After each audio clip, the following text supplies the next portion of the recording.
So now I want to do one final piece of choreography before we move to our first keynote speaker, which is to welcome up the panel who will then be giving their responses to Mr. Jack Ma's presentation. So please could I grab Andreas? We all know Andreas already. Please come and join us up here. And Rebecca Winthrop, the author of Leapfrogging Inequality, but also brilliant education pioneer and thought leader from Brookings. And also Mr. Chairman, Mr. Dhanin Chearavanont, who will also be joining us as well, please, sir.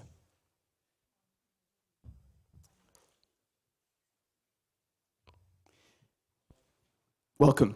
Now, without further ado then, many of you, many of us, many people globally know Mr. Jack Ma for his extraordinary experience as an entrepreneur, as a business person who built Alibaba. But as Cheng said earlier on, many of you also know him as an educator who was once an English teacher in China, but whose foundation, the Jack Ma Foundation, has gone on to be an extraordinary support to teachers and head teachers across rural China, but also globally. And we also now know him as a UN advocate for the Sustainable Development Goals. It's a huge honor and excitement for us all to have him here with us today. It took a huge effort from Chung. Please join me in welcoming Mr. Jack Ma.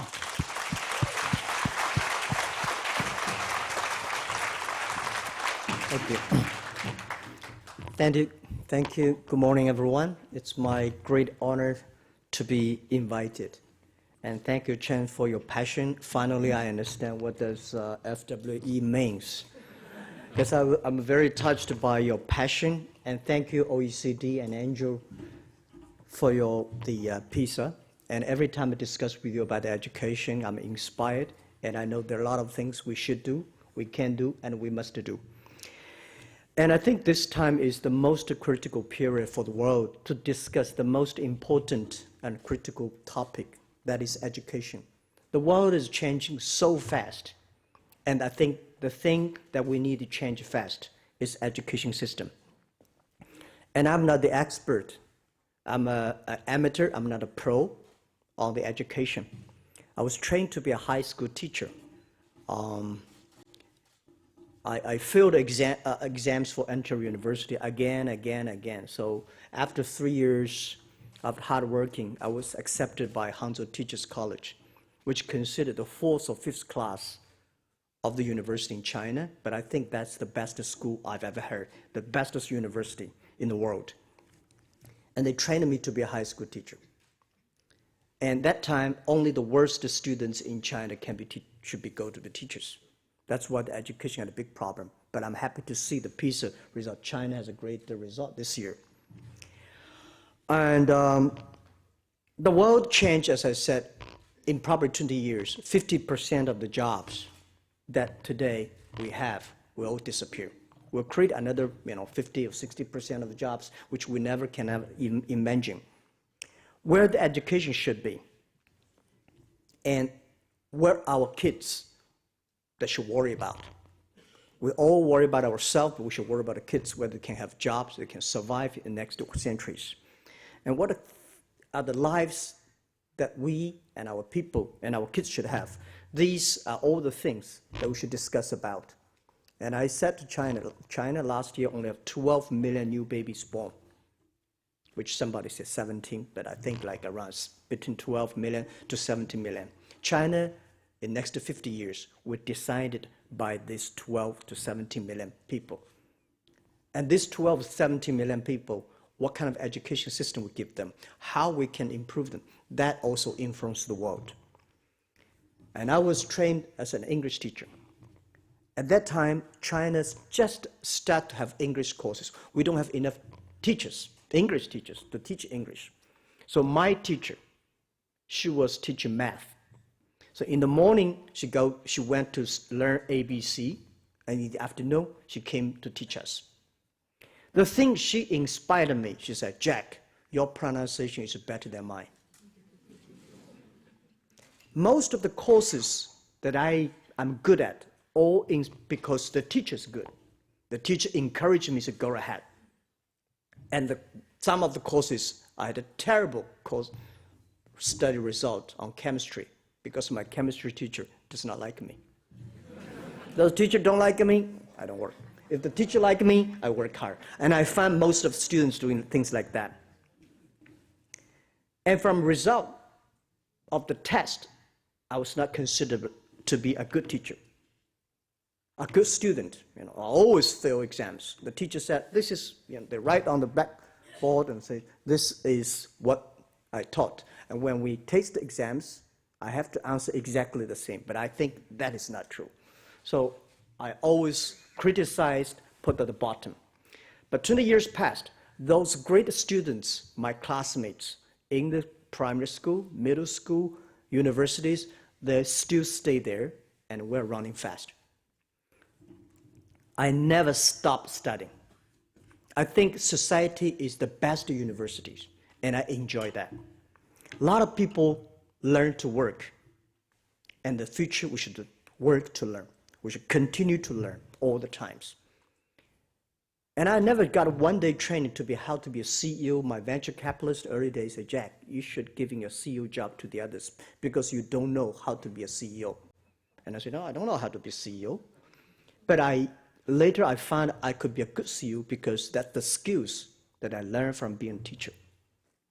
I call myself CEO, Chief Education Officer. I learned everything I learned from being a teacher. Inspire your students, trust your students, believe in your students, enable your students. All the teachers want their students to be excellent. All the teachers want the students to be good. This guy become a banker, there's a mayor, that is an engineer, there's a scientist. No teacher wants his students to be in prison, bankrupted, or in trouble. When you have a good heart, you like the students, students can feel it. This is the way I do as a CEO in my company. I trust my people. We enable them. We do anything we can to make people like a people, not people like a worker. So today, a lot of people fighting for or work hard for education. And we try to solve the problem of putting everybody has the chance to get education. That means we need, to me, I think education is just like a food. You need to feed the people. So we should have food for everybody, for every kids. This is very important. Every childhood, every children in this world should have the equal education opportunities.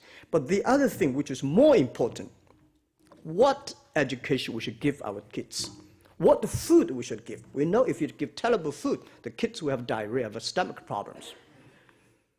And there are two things today in the whole world are very, very important.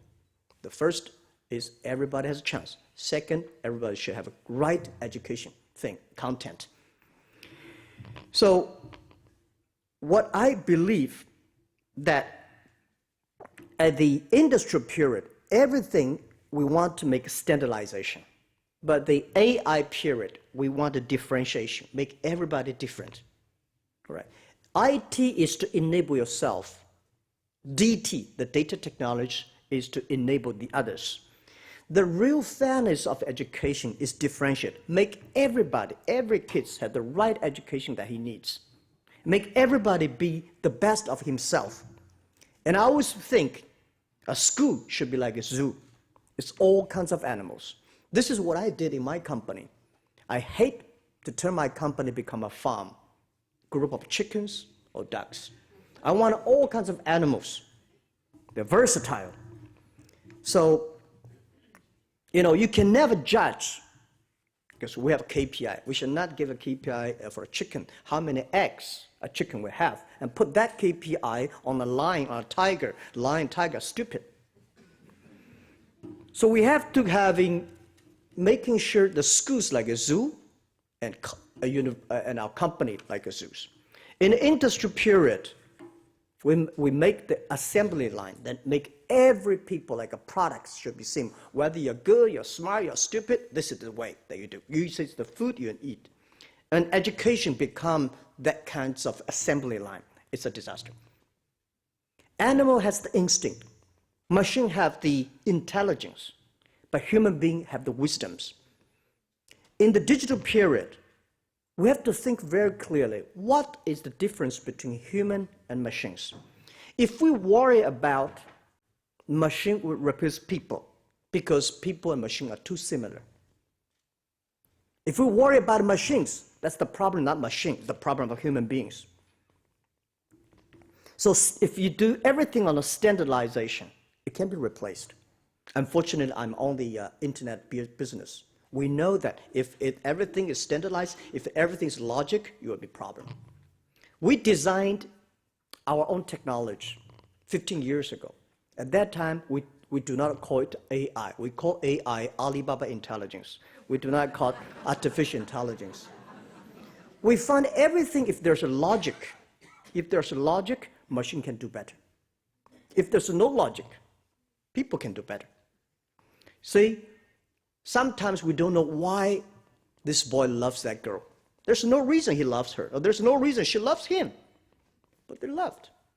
But when you hate somebody, there's a logic. When you do some bad things, there's a logic. If there's a logic, machine can do better.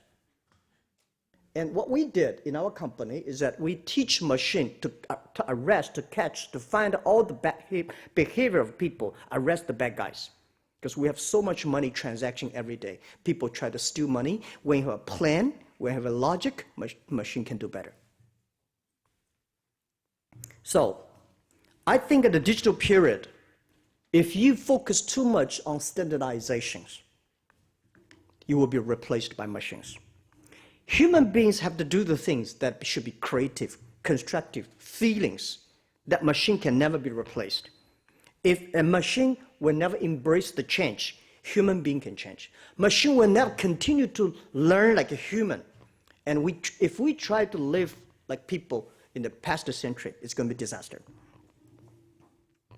So in the industry period, 100 students, we only use one methodology to teach. But in the digital period, 100 students, we might have, and we should have probably 120 ways of teaching, because we need to have the 20% extra, because 20% extra students, they may like me, never obey the rules. So we need to have 100 students, have 120 ways of teaching. In the industrial period, we make people like a machine. In the digital period, we make a machine like a people. Education must reform. Schools must reform. Teachers need to reform, and classroom needs to reform. In the past, we give students, the teachers give students knowledge in the class, but in the future, students and teachers may work together to learn. In the past, teachers know more than the students. In the future, students maybe know more than the teachers. In the past, one class 40 minutes, one class 40 students. And every day we have like 7 classes. This standardization, I don't know where it comes from, but it should be designed for industry period. In order to use limited resource, as few resources as possible to train as many people as possible. So 200 years passed. The industry period is moving to the digital period. We have to live rethinking what are the education, the content, the way we teach to the people. In the past, classroom is supposed to teach students the right answers. But in the future, most of the things, we don't have answers. Teachers may not know, experts may not know, nobody knows. We have to learn and work on together. In the past, classroom in the class. In the future, classroom in the real world. I was in Israel last year, discussed with the minister of Israel. Why in Israel, a lot of kids, a lot of young people are so independent?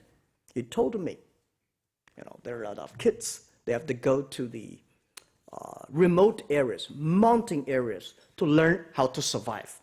The kids always have to face dangers. Education is not to prevent our kids from not having dangerous things. No problems. But education is to train our kids to face the dangers, face the ways when problem comes. In the past, in China especially, we lock our kids to keep the kids close to them. How could you, this is a very different cultural way. I found the China soccer team is a terrible soccer team. For 1.4 billion people, we cannot select 11 people to win Maldives, which is only have 20,000 people. There's something wrong with the culture, something wrong with the education. You know, when our kids, our parents never want us to ask questions and challenge questions. When we face conflicts, we shrink. So our football players, they take the goal into the front. When people stand bump, we all run away. So people say China have no rules. I think there's China rules. If there is something, there is a net in the middle, we always do good. If there's no net in the middle, we're all in trouble. Basketball, football, we're all in trouble. If there's a ping pong, we're good. Singlers, we're all good. We have one child of family. One child of family. Every child is the king of the families. We learn to teamwork. If the kids do not learn to teamwork, how can China teamwork with the other world, with other countries? So this is all about education. The world has changed. You can never imagine that in the classroom, you lock the students. They learn the skills to face the future challenges. It's impossible. The future education is about to teach our kids to survive in the outside world, to solve the problems when you confront the conflicts. It's impossible that you don't have any conflicts. But you have to face the conflicts and solve the conflicts in the confrontations. So this is a lot of challenges that we have for education that need not education experts, need amateurs like us. Need people from every field, everywhere, to working together. And I don't like a lot of G2, G20, G whatever meetings. They always put questions. There's no directions. We need directions. We need leaderships. We need to know where is the future, how we can do it together. So this is the most, we are not coming here to complain. We come here to looking for solutions. So as amateur, the beginner of education, I feel guilty. Myself, I only teach in the school for 6 years. And now I think I have the resources. I retired from chairman of Alibaba position. I put most of my time on education. And I want to learn from you, discuss with you, debate with you, fight with you. I have some amateur suggestions. In China, I give one first suggestions. Let's put most of our resources from university, PhD, master degree, to primary school, kindergarten, middle schools. That is more important. It's too late when you try to change a university student's value. Lots of the functions of the human beings, you have to train them when they are still in kindergartens, in the primary schools. I found, especially most of the developing countries, they always want to compete. One of my university in this country is a ranking number, what of numbers in the world. We should have a ranking, what kind of kindergartens, primary schools, middle schools are there. So please put more resources on the front instead of the back. And the second, it's also very important, we should fight for the teachers. And I absolutely agree with the report, OECD, the expert talking about if we respect teachers, we respect knowledge, we respect education, we respect the future. Education is about the future. So we should give teachers the best recognitions. We should give the teachers the best pay. Because if we respect them, and they will respect the jobs, they respect the kids. And I think everybody's talking about education is important. When we talk about budget, it's another thing. Right? I think, and the other thing, teachers are important. I think my foundation has been working on the China rural area educations. There are about more than 30 million kids study in the rural areas in China. There are about close to 3 million rural area teachers, about 5 or 6 years ago. Today we have like a 2.7 million rural area teachers. We find to helping kids in the rural areas, the best way is helping teachers. A good teacher can help 200 students in his life at least.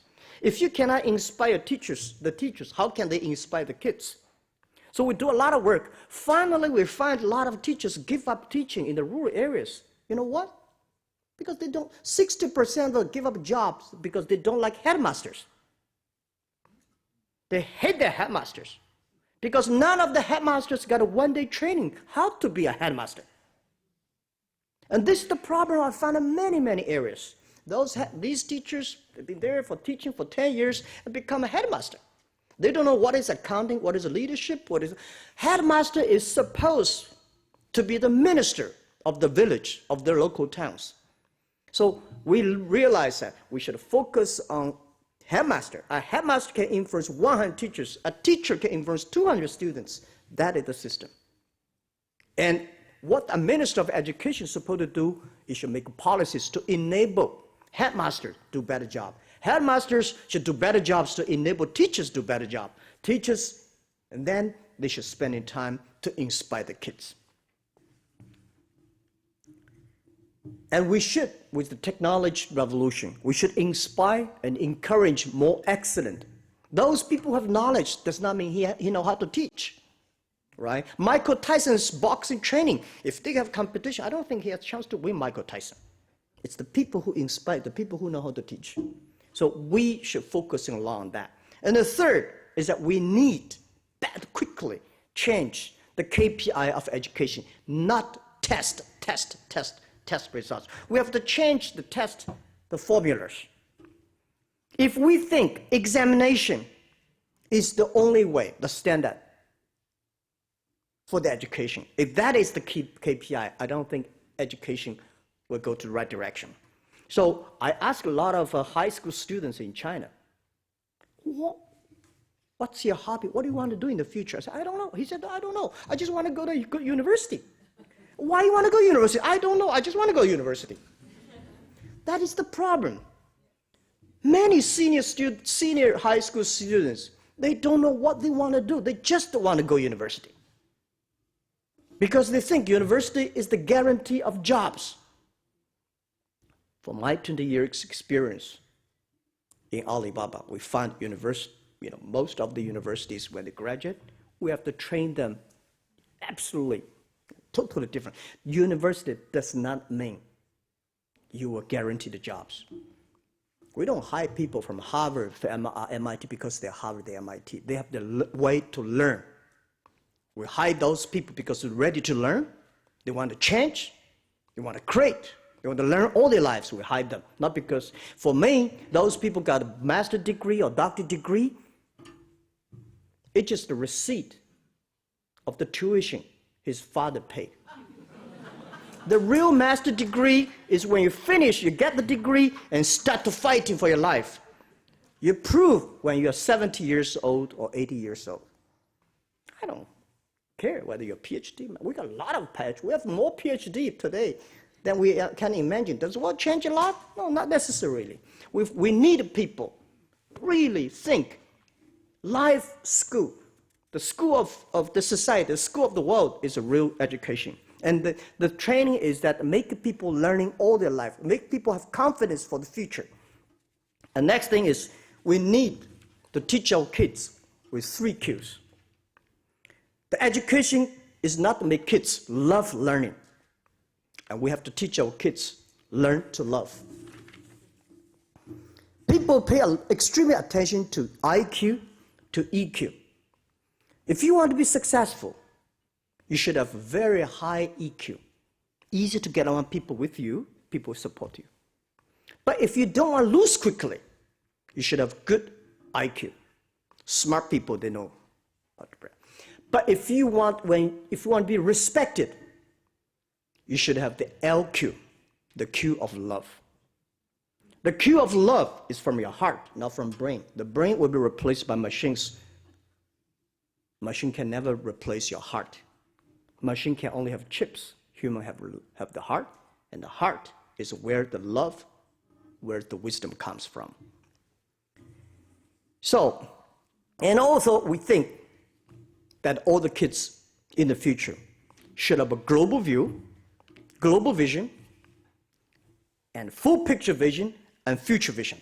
The global vision, I think when we were kids in China, I hope if I do in my school now, we are building up a primary school, a middle school in Hangzhou for my testing. for 2 years.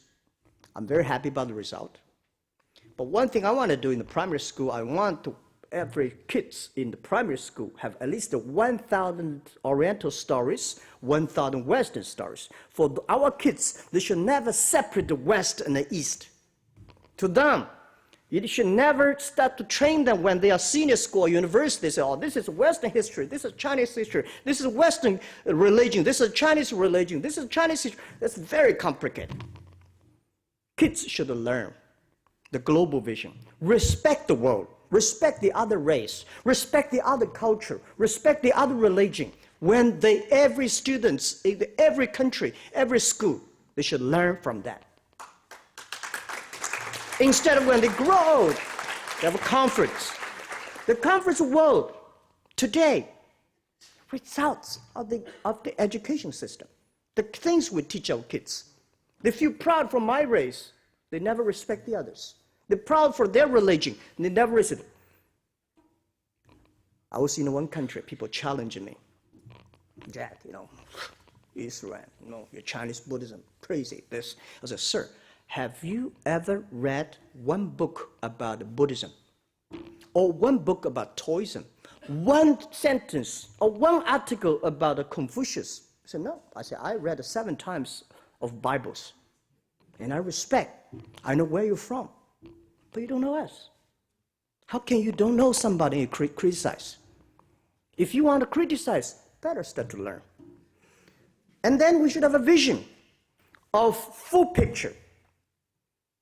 Nobody can learn a full vision picture if you do your individual. You have to be a teamwork. Teamwork sports is very important.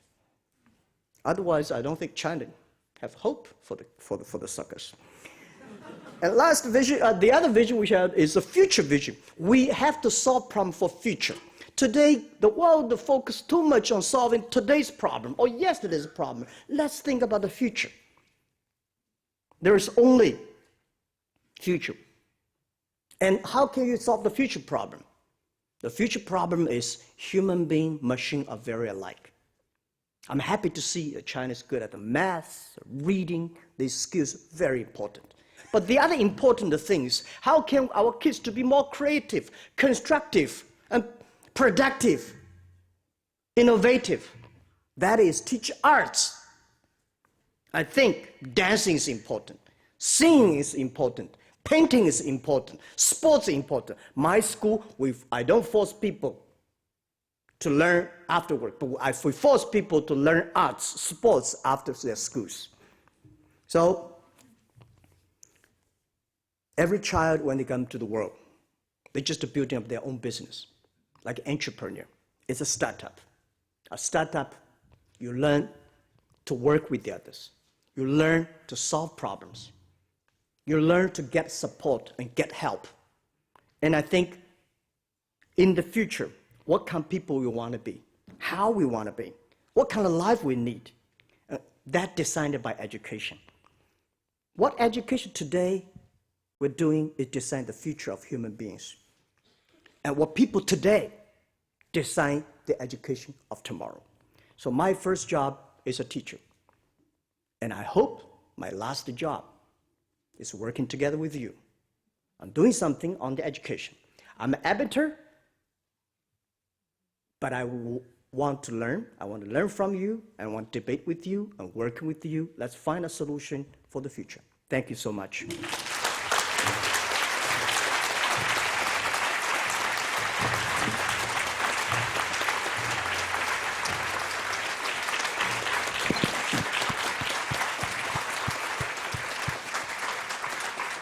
Thank you so much, Jack, for that electrifying, inspirational start to the next phase of the day. And you've ended on that thought about the future. And I know that you only have a few moments left, but you very kindly agreed to take a few questions from our young global leaders, who I think are with us at the back. Who will go first? Hi, Mr. Jack Ma. My name is Xiaodi Jiang, and I'm from China and graduate from Cornell University. And I'm currently co-founder of 2 NGO-like organizations, Chinese Overseas Students Conference and Providence Academy. So basically, we provide networks and opportunities for Chinese overseas students leaders to learn and join in the trend and frontier of Chinese development and encourage them to come back and make contribution to their motherland after they graduate. So today, my question is that for our generation, we have more and more opportunities to accomplish our fundamental education at motherland, like in China, and then pursue higher education and academic achievements overseas in other countries. Based on our estimation, there are more than 1 million Chinese overseas students for each year. So what do you think is a core competence for this group of multi-background overseas Chinese students? And what's the potential challenge for them? And how can we possibly link them to the rural educational career you devoted for? And do you have any words of wish and wisdom for them? Thank you. Thank you so much. Well, first, congratulations for young leaders. I'm very proud for that title. But if you want to lead people, we have to learn to be led by other people. And this is critical. As I give advice to a lot of young people, when you're 20 to 30, if you want to do something big in the future, find a good boss. It's more important than find a good company. A good boss will discipline you, will tell you the truth, will guide you, will beat you. So, congratulations. The other thing is about the 1 million students, overseas Chinese students, the study outside want to do for the motherland. I think the first step is learn from the other culture. Respect the other culture. Go into the culture, create value for the countries you are living. Just like today, globalization is not about go to the other countries to get resources, to make money there. Thinking about how you can do things, what are things you can do differently. You can create jobs. You can do things local people cannot do. You can inspire them. So for 1 million students, you are ambassadors of China. Only when you become the ambassadors in China, respect the other culture, add value to the local schools. Why they accept you, not because you pay the tuition, because you are unique from the other country. You will share with the people there your knowledge, your value, your thinking. And then with all the things you know, knowledge and process, let's go back. So I spent 4 years university, and 3 years I was the chairman of the students' union. And I was the chairman of the students' union of the whole city. I spent a lot of time doing these things, to helping people, to understand people, to work with people. And when I graduate, I think I have more confidence to survive in the society or learn to work with others. And when people today, a lot of people complain, nobody helped me. I think a lot of young people say, nobody helping me today. I said, why should people help you? People don't help you, this is very natural. People help you, that is not natural. You should learn to be rejected. Learn to be refused. So my advice to you guys, 1 million, you are the luckiest people in the world. But you go there not to learn not only to learn the knowledge, learn their culture, respect their culture, and then you come back, you're a full human. Thank you. Thank you. So I think, yeah, next question, just, who's next? Just here. Thank you. Yeah. Thank you. I'm Alphonse Ruhigira from Rwanda. Good. So first, I would like to thank Jack Ma for what he's doing for Africa and Rwanda. I'm one of your graduates from our Rwanda Entrepreneur Program. It's amazing to see what you're doing for entrepreneurs in Africa. And we're really glad for this far. Yeah, we're doing an amazing job. And I would like to thank you deeply on behalf of other entrepreneurs in Africa and Rwanda especially. Thank you very much for what you're doing for Africa. Thank you. Yeah, I've been to Rwanda for 2 times. Very impressive, very, very hardworking, excellent country. And I think what I want to do in Africa is, Africa needs 4 E's. First is entrepreneur. Second is education. Third is e-government. Fourth is infrastructure. Last century, electricity is important. This century, internet is important. So 4 E's will fundamentally change Africa. Africa, I think young people, excellent entrepreneurs. But young people should not have the culture wait to be founded. The money, I think, can help entrepreneurs in Africa to grow, to develop the internal power of development. China developed. One of the main reasons and factors is entrepreneurship in China. So I think Africa has a huge potential if we working together to help entrepreneurships in Africa. That would change Africa a lot. Thank you. Thank you. Thank you. So one final question from the floor. Yeah. Hello, my name is Mariam Al-Hashimi from the United Arab Emirates. I'm an economics graduate from Paris Sorbonne University, and I currently work as a Sustainable Development Goals Associate at Expo 2020 under the Minister of International Cooperation. So throughout my education system, I noticed that it can sometimes be limiting to our creativity. So how do you think the education system should be shaped to catalyze an increase in young entrepreneurs and SMEs in a way that harnesses youth's potential and, most importantly, their soft skills when entering this evolving labor market or when creating our own markets? Yeah, I think the world is changing a lot faster because of the internet. And I think today young people should never think about their own local market, should think globally. In the past, it's made in China, made in America. In the future, it's made in internet. Right? In the past, it's the big companies can do the exporting. In the past, is the containers go out. In the future, is small companies, small people, a mobile phone can global buy, global sell. In the future, the global trade is not designed by containers, it's designed by packages. In the past, the globalization the global trade is designed by 6,000 big companies. In the future, 6 million small companies. So you have to think globally, and you have to think about the future. An excellent thing is that I'm happy to see, you as a woman leader. And this world, the difference between last century and this century is we will have more women leaders. Last century, we compete. Thank you. Last century, we win by muscle. This century, we win by wisdom. Last century, we win by care myself. This century, and from this century, we win by care the others. I said, if you want to achieve something, use more men. But if you want to make good things, have more women. But if you want to have excellent things, men and women together, balance. And this is what we did. This is the secret sauce of Alibaba. And how can you people to be creative, innovative? Let's should find things from the soft things. I said, arts, painting, singing, dancing, sports. Learn from mistakes, learn from coordinating with people, learn to care the others. Why women in this century, from this century will do better than men? One thing, women care others more than men. Even on shopping, most of the women, but they shop for their husband, kids, parents. Men only shop for themselves. So when you have a company full of people care for the others, this company will be sustainable. Thank you.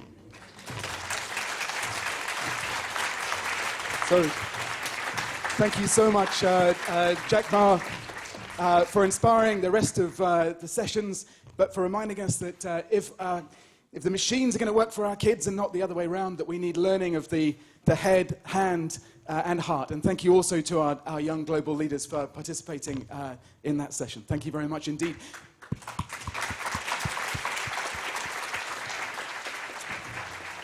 So we're now in the 15, 20 minutes or so we have left before the next break. We're going to get a reaction from our fantastic panel here to what they've heard this morning. In fact, all the way through the morning, the data that we've heard, the sense of ambition and opportunity that we've heard as well, the sense of why we need education to change. I'm going to start with Rebecca. Are you left more optimistic or pessimistic so far?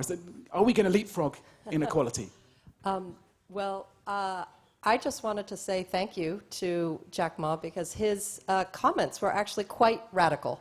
If you think about what he was saying, he was really talking about repurposing the goal of education. And I think that actually a lot of what you said, Mr. Ma, is you can see reflected in the UN Sustainable Development Goals. You can see it, Andreas, in your OECD 2030 framework around transformative competencies. I know from some of our work at Brookings where we've surveyed over 120 countries, 75% of them have the goals to have this idea of a broad suite of competencies and skills. Not just academics, that's essential, but agency, creativity, critical thinking, empathy, collaborative problem solving. And if we are to take that very seriously, which is what you're proposing, that is actually a radical shift for most education systems. And it makes, so I have kind of three reactions to that, is my thought. And the answer is I think I'm more optimistic, having heard him, because if we have more leaders like you from outside the sector really putting radical ideas forward, I think it'll help us move. So if we're to take that vision of education, this broad suite of competencies and skills, and just agree amongst all of us here in this room and all of our networks that that's the goal we want, I think we need some really significant change. We don't need incremental change. One thing that would be helpful, Andreas, is to orient PISA towards that. You're beginning to. You're looking at well-being. Next round, you're looking at creativity. So I think you're beginning to. But given that what Hekia said earlier, if PISA really is the pulse of global education, let's make sure we're measuring the right heartbeat. And so if we could get together as a community, I don't know what you need, if anything, in terms of support, to do that, I think that would be very powerful.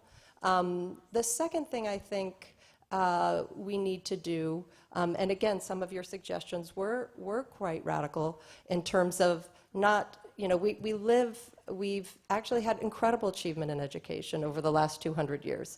This idea that not just a few people get educated and have access to knowledge and literacy, which opens the world, is a radical idea in and of itself. So the idea of universal education, that education systems are for every kid, is a radical idea over the last 200 years. And what Mr. Ma is advocating is mass personalization, really. And it does flip the switch or the script with this idea that actually all kids are born learning. The problem is not with the kids, right? Kids are born learning, and every education system is designed to deliver exactly the results it's getting.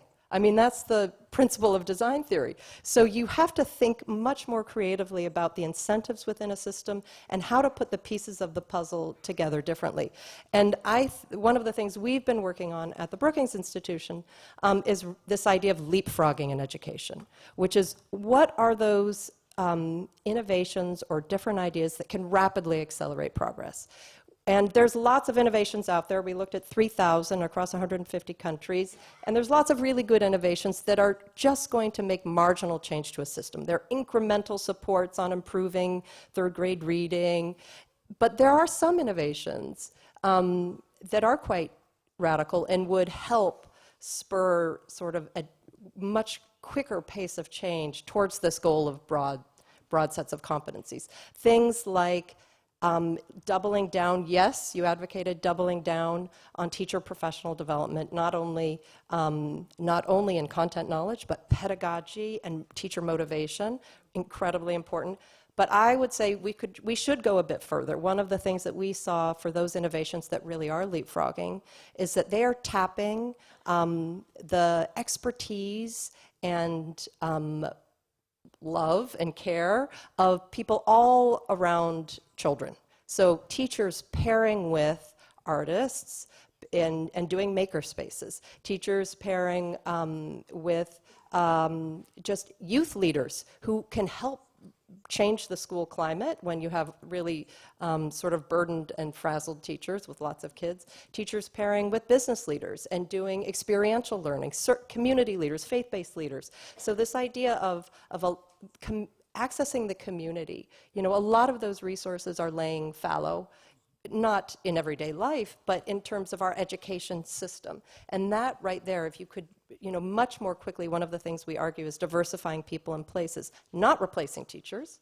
but doubling down on teachers and diversifying who they pair with or without technology. That, we've seen a lot of examples where that can massively accelerate change. Thank you very much. And Andreas, I know we're putting a lot of things on your to-do list, and I'm sure that will continue to be the case over the next 2 days. But I want to come back to Jack's point about this need to prepare people to have young people to have cultural antennae, to understand different societies, different cultures. Can you say a bit more about global competence and what the OECD will be planning for the next year in this regard? Yeah, you know, I must also say I'm leaving this conference, I mean, hugely inspired. I think if we have 100 leaders like Jack, education will change. And I think particularly this idea that it's not just respecting other cultures, it's respecting other ways of thinking, other ways of being. I think to see value in the diversity around us, this is eventually where creativity will come from. So we took that up in our 2018 PISA assessment for the very first time, looking at the capacity of young people actually to know the other cultures, the other ways of thinking. So it's a knowledge part. But we also looked at the attitudes of young people, and to what extent are people, you know, open, have an open view on the world, are willing to sort of engage with, you know, other ways of being and thinking. But the challenge is actually, you know, every country in the world, or, you know, most countries in the world are actually doing PISA when it comes to mathematics, science, and reading. Actually, in this field, it was a minority of countries willing to pick that up. Actually, many education systems being very afraid. We have figured out, you know, how to teach, you know, one culture, one way of thinking, and now you want to, you know, sort of contrast this. That, in a way, you know, I think global competency is not in opposition to local identity. Is actually the prerequisite to understand yourself. You know, you understand your own language when you learn a foreign language. That's the first time you think about what the idea of and concept of language is about. And it's the same as culture. You actually understand your own culture much more deeply when you look at this through the lens of other ways of cultures. But again, you know, many education systems perceive that as a challenge to their current makeup. You know, we teach history in one way. You know, there's one version of history that we educate to students, as opposed to, you know, there are multiple ways and versions of this. So the bottom line is, you know, you have 79 countries doing mathematics in PISA. You have 50 countries who are willing to explore the attitudes of young people towards, you know, global issues. And we have 28 who actually are willing to do this test. I think it is, and I think that's a point that Rebecca brings up. We actually, at the OECD, you know, this transition from, you know, handing out food to people to thinking harder about what should children eat. You know, this 2030 compass that we developed at the OECD, the question on the what in education, what should students learn, the knowledge, the skills, the attitudes, the values. I think there's actually a fairly well shared understanding about this. I think it's not rocket science, but then, you know, how you translate that into classrooms. Now, there's so many kind of issues and challenges that I think we need more kind of pressure on systems for this to be taken up. So there's an action point then for all of us to come in and check with you later on whether our countries have opted in to do those tests. We won't ask you to do the 28 countries now, but that must leave a lot of our countries not yet represented. Mr. Chearavanont, as chairman of a big business, you've obviously got the message, as has Jack Ma, about why education matters so much, why reform of education matters so much to the business community. How can we spread that message? How can we ensure that at future conferences like this, we have more than half the room full of business people? 首先，我要感谢严教授组织这个倡议这个组织，还有呢，刚才我向马老师、马云主席学了很多。那我来讲我一些浅见。我从这个基本上着想，以往的教育成功吗？很成功，还有感谢以往所制定的教育，才有今天4.0时代这个高科技的变化。但是今天呢，这个时代呢，已经有颠覆性的变化了。那么也希望以往对这个教育有贡献的组织，所有的教授们在努力，在他们的技术的领导下、指导下、指点线呢，在革命，在改革，来适合于今天社会的这个4.0所需要的教材。那么也有提倡，我又建议下去的这个教育是用互联网养成教育，就不跟以前那个在课室里面。那我建议呢，以后的这个老师、教授，这个要有荣誉感，要给他充分的荣誉感。他是未来世界变化的重要的指导者。那么他应该有最崇高的这个荣誉感，还有高的待遇。为什么呢？未来的老师不是在一个小课室里面教，是可以好的老师呢，可以面对全世界教，经过这个养成教育、互联网教育。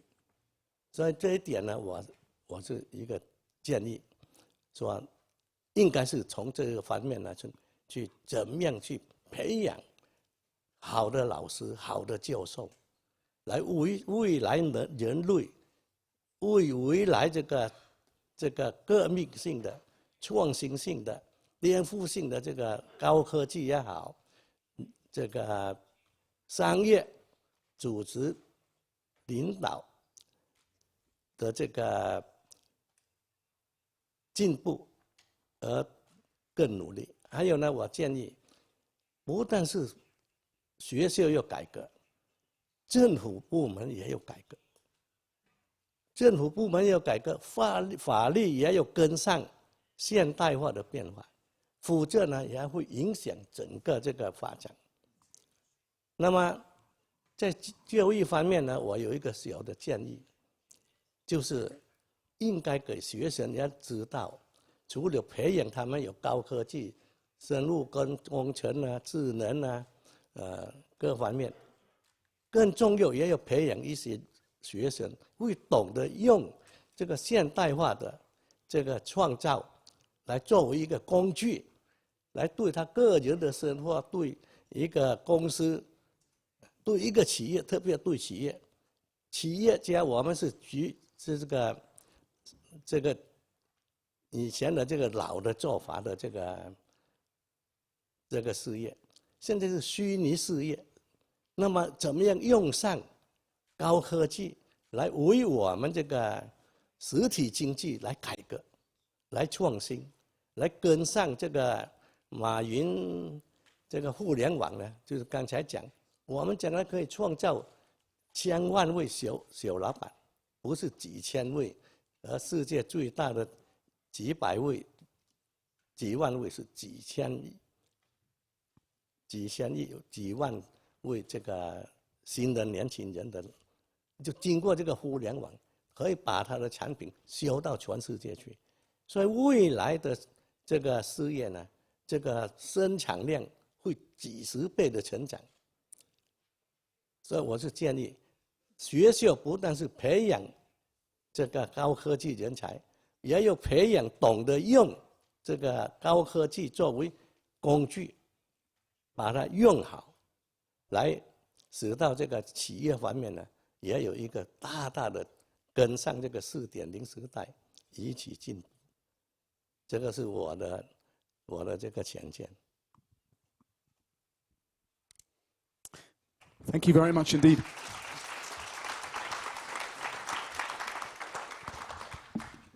So we've really heard there a sense of the extent to which this great 21st challenge is how do we ensure there are more winners from all this technological and global change, while also better protecting those who are currently being left behind. Now, I only have one really important job today, which is to keep us on time. We'll be hearing much more about these issues and also much more from our panel in the course of the 2 days. But I don't want to keep you any longer from your caffeine. My one request will be restarting in 15 minutes. We're hearing from Her Royal Highness Princess Laurentine, and then we have another panel to take us through to lunch. So please caffeinate, refresh, and rejoin us in 15 minutes. But please thank you to our fantastic panel and to Jack Ma.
found a mountain that was far too high.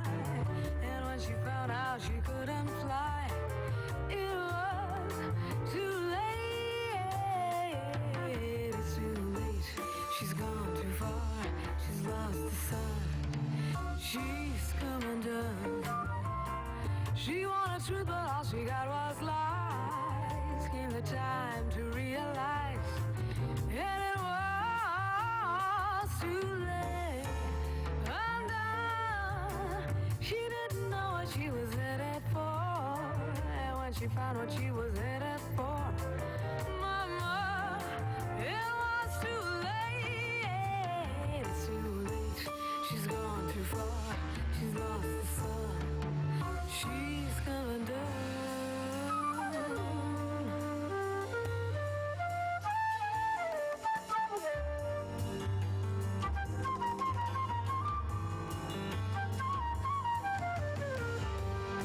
Too many mountains, but not enough stairs to climb. Too many churches, and not enough truth.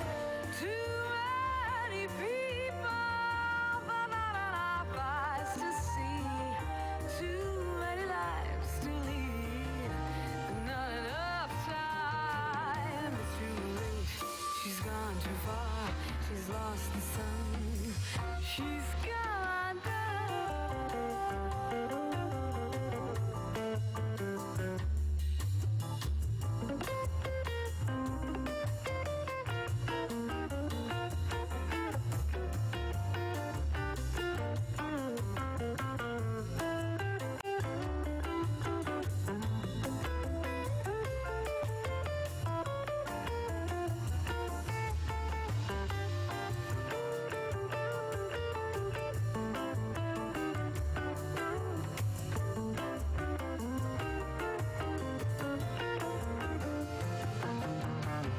It's too late.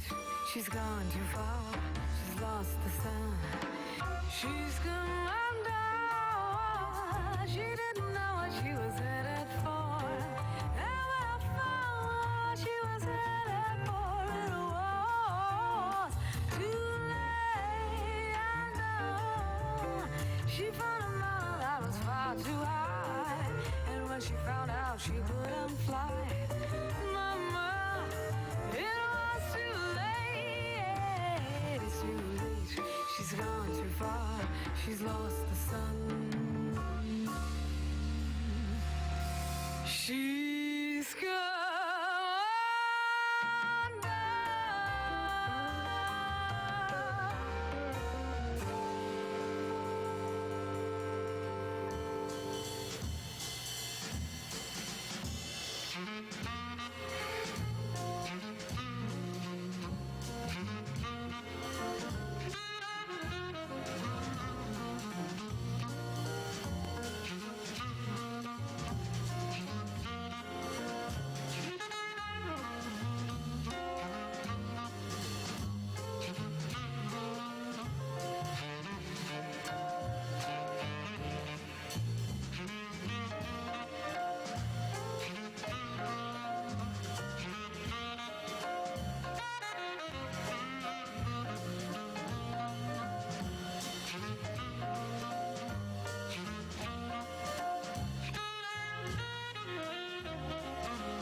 because these vibrations are too strong.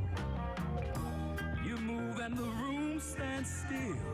You smile and my soul's at will. And no matter how I scheme, I've only loved you in a dream.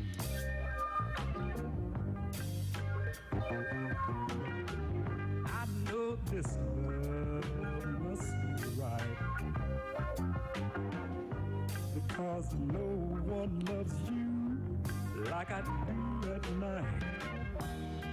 Could fate have turned your head and you saw someone else instead? And no matter how I scheme, I've only kissed you in a dream.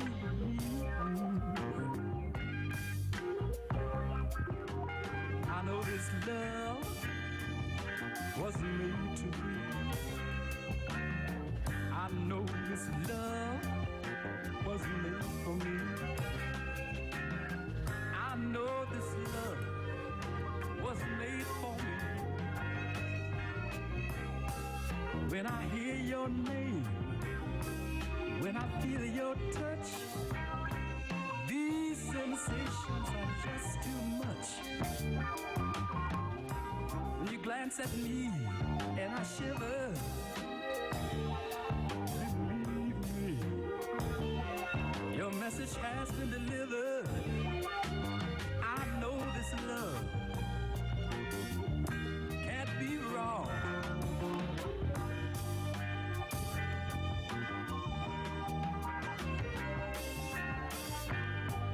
I know this love must be real, and I'm trying to make you know how I feel.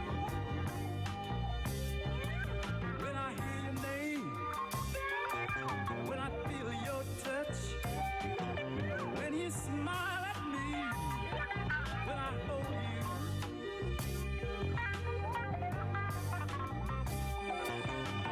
must be love, must be love, must be love, must be love, must be love, must be love, must be love. It must be love. It must be love. It must be love. It must be love.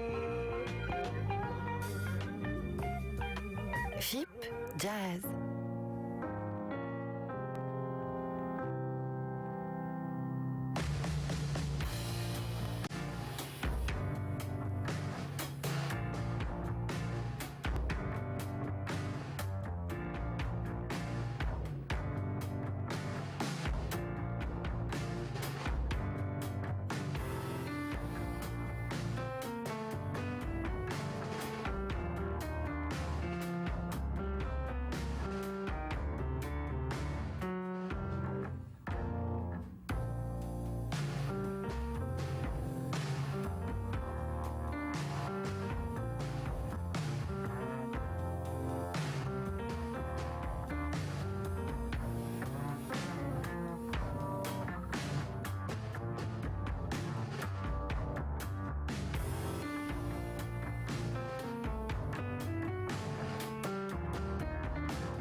Okay, ladies and gentlemen, let's be really efficient now. Can we get everyone settled? Every second it takes us to settle down will be a second that I'll take off your lunch break.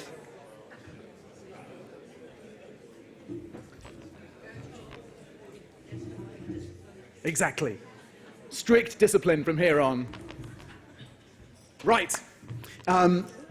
So thank you for rejoining us. We're focused again in this session on the big picture, on the why we need to change and the how we can change. How can we get the right vision for education? How can we then enlist the right people to help us deliver it? And then how can we stick around with patience to then see those changes through?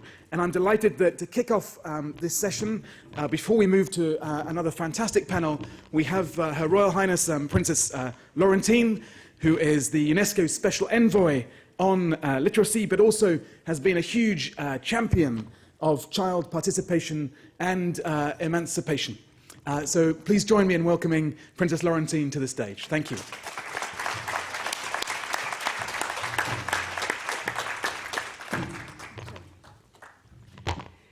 Thank you very much. Jack Ma said that he is an amateur. And I would really love to take you for the next half an hour or so in a world where you, at the end, all feel amateurs.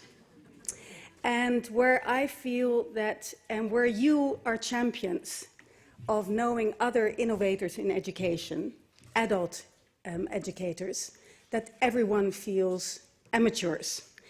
And I'm not saying this lightheartedly, and I hope that at the end of my speech, you will all feel completely confused. And confused about all the work you've been doing for decades and decades and decades. And everything I say is without any kind of moral judgment.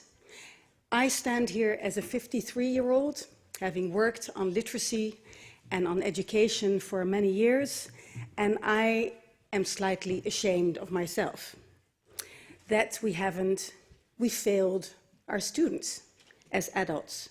And I stand here, and everything I say to you, I stand here, I feel, as a translator.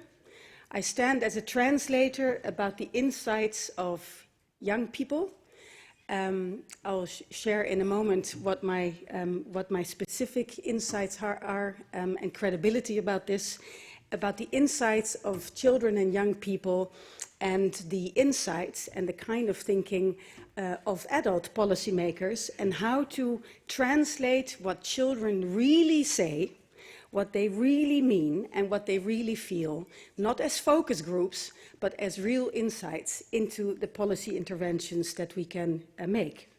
So it would be very odd for me to talk a lot about what I think. And I stand here, therefore, as a translator, and I want to start, therefore, also with a quote from Kim Hardonier from New Zealand, and a number of young people, they wrote me letters in advance of today's forum, and I am going to quote extensively from their letters. So anybody, that's also what we do with children. We tell children, write down what I say, and then we never do the same as adults. So I would do the same, write down what she says. Don't write down what I say, write down when I quote the young people. So she says, it is not only about she says, everyone has always taken the world of the past and helped it bloom into the present. But we are the future. She's 18 years old, by the way, dreaming of the world we want to create and struggling to find ways to get there through the obligated paths of the old world. The past is beautiful and terrifying. The present is worrying. I will come back to that. And the future is being written right now. What can we little individuals do? And she says, and that's heartbreaking, she says, not much. I won't change the world, but if I will do all I can to leave it better than I found it, that's what I will do. So the sense of disempowerment of young people is something in those two worlds. What can little people do? Not much, is what really turns my stomach. So I would like to share 3 thoughts with you in 3 areas. One, I would like to pick up also that what Jack Ma has been saying and Andreas has been saying, and talk about what I would call yesteryear's mindset. In other words, that the problem of educational systems are being designed by adults on the basis of these outdated assumptions and outdated frameworks. I want to talk about the unexpected experts, the power of educational solutions being co-created in dialogue structurally with young people and adults alike. And in the end, I would like to share a few key ingredients, just like Jack did, on the basis of the insights of young people of my last 10 years of experience, specifically on working with children. So my background is indeed literacy on the one hand, the hard-nosed literacy, reading issues, but even more importantly, having been in this intergenerational dialogue on a foundation that I set up, the Missing Chapter Foundation 10 years ago, not as a way to help young people, but as a way to help adults, to bring creativity into the boardroom, to bring creativity of the mindsets of the children into the minds and the decision-making processes at adult level. And I tell you, it's been a hell of a ride, and it is tougher than you think, because my goodness, are adults like you and I completely closed-minded. And we know that research shows that children are more creative. But the strange thing is, why aren't we putting that into practice? Because it makes us look like fools, we think. But what it does, if we do actually help children to say, now what is it that you think? And again, not as a focus group, but meander the mind of the child into the decision-making process of the adults. And I tell you, there is real magic that happens. And what it turns out, which I didn't realize when I started this 10 years ago, of how much it does to children's minds, where suddenly the children who adults and who teachers are saying, yeah, they're not the eloquent ones. They're the ones who are not really speaking up. Well, they're the ones that I will see.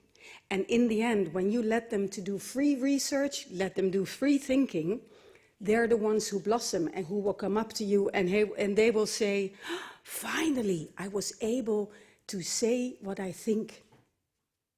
So I would also like to say that if we're always looking for the eloquent students, for the good students, we're missing out all the jewels at the bottom who are invisible.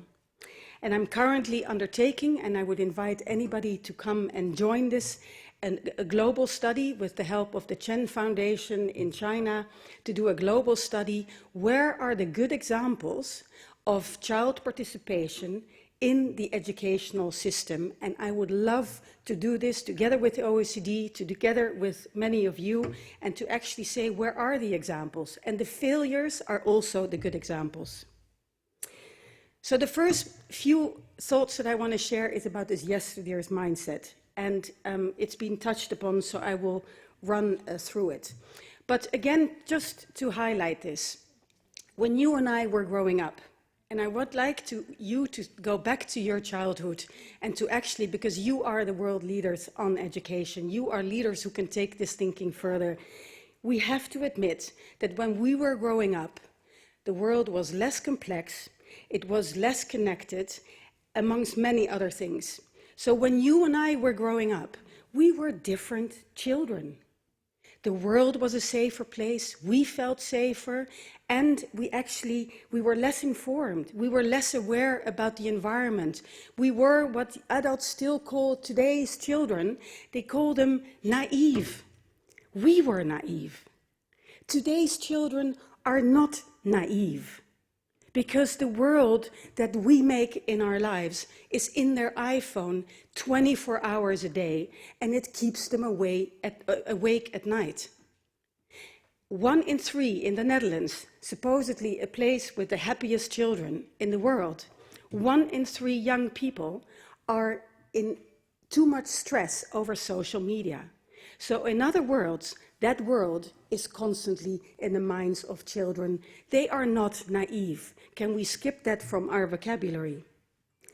And so what that means is that when you and I were growing up, our relationship with adults was fundamentally different. We needed adults to show us the world. We looked up to adults and to say, wow, you've been to this place and you've been to that place and tell me about this. We were the bearers of knowledge and of insights and of adventures. Now, YouTube is an adventure. Social media is an adventure, good or bad. And so when they look at tutorials, be it for makeup or for anything else, the people on YouTube are much more exciting than the people standing in the classroom. That's the standard that children today have. So that's why our relationship has changed. So we have to wake up and smell the coffee that children today are better equipped. They live in a different world, which has huge consequences for what their needs are. And I'll come back to the needs issue.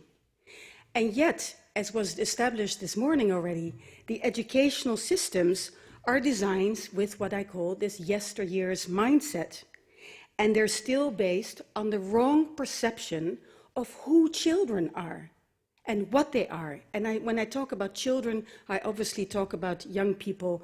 The age group for the kids' councils in Missing Chapter is between 9 and 12, but I work with children as young as 4 years old, and we go up to teenagers. So I'd like to challenge you and challenge the entire global educational community that we have been having conferences, no matter how fantastic it is that we're having this conference, but you and I have been sitting in conferences for decades, where we actually, not as eloquently and succinctly perhaps as has been talked about today, and I really applaud OECD, but to be very honest, we have been knowing these messages for decades as well. We've been knowing for decades that children are more creative than adults. So perhaps by not having an understanding, a real understanding of the power of children, is perhaps what has been standing in the way. And why do we as adults actually think that we alone can determine what children need educationally? We innovate and we innovate, but are we actually addressing that fundamental view on children today? And I love this idea in New Zealand, numbers, names and needs, this mass personalization. I think that is really where we should go, and that's what children are telling us where they should be going. And that brings me to my second point, the unexpected experts. So in other words, I feel that we've been consistently ignoring the closest allies, experts, advisors, whatever you want to call them, of children into our educational system. Again, not as a way to have a focus group. We have a plan, we know what to do, and we're going to test what we have been doing, whether children like it or not. And generally we say, do you want the sauce to be green or do you want the sauce to be blue or red? No, to fundamentally co-design educational systems with children. We've been ignoring the biggest resource that we have as advisors. Some of you are looking at me, yeah, right. It's fine. I fully understand. This is part of the world that I'm living in. Some of you, I see a little twinkle in your eyes. 3 arguments why I think we should take this seriously, not as a nice to have, but as a need to have. The one thing, it's very clear. We adults, we say that we're experts of our lives. Why wouldn't children be? They are also experts of our lives, of their lives. They know what they need to be motivated. A very small example, a tiny example of young children. When you ask them consistently, and this is not just in the Netherlands, but in other countries, I always ask them, what is most important in your day? Now, we will come up with all kinds of things about calculus and about this and that. You know what they tell me? The handshake and the eye of the teacher. And many children have said over the last 10 years, and if I don't get that handshake, it is as if I don't exist the entire day. And who are we to then come and stuff it with content and all kinds of things if we don't have the humility to just say, welcome, I see you. That's where this policy intervention of mass personalization, it starts with the handshake and the eye. So let's not forget that. They can tell us on content what they need. Entrepreneurship, sustainability, citizenship are all kinds of issues that they want.